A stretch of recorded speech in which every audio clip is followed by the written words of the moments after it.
question is Imagine Chicago a spiritual project? You know, people know that I'm a priest, and I've been a priest for almost 50 years. And I would say it is a spiritual project, but I would also say pretty definitively that it's not a religious project.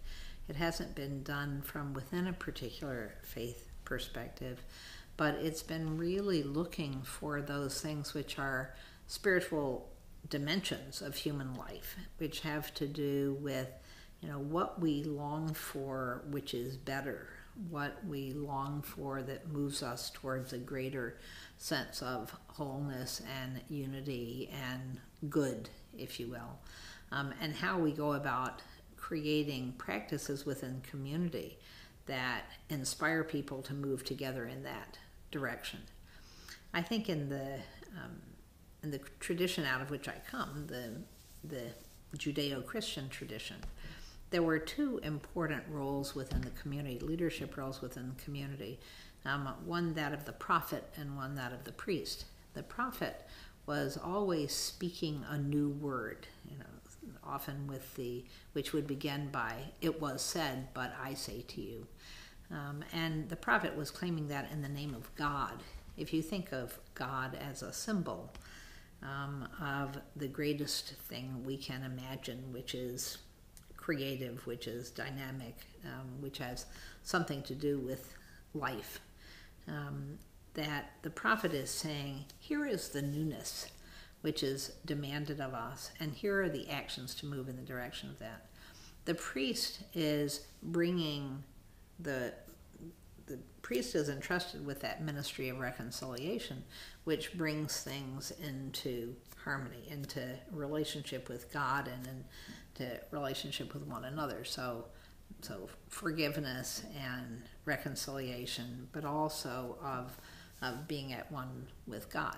And I think that this work has some of the dimensions of that kind of spiritual practice, because on the one hand, we've been raising up, but raising up not images of what we could see, but holding the space for what was possible and asking people to name and raise up the hopes which had authority in them. So if you were using theological language, you might say where the Spirit is at work, but it's really what are those movements within an individual, and how can they be named in community in a way that helps compel bodies to move together in the direction of that which is better.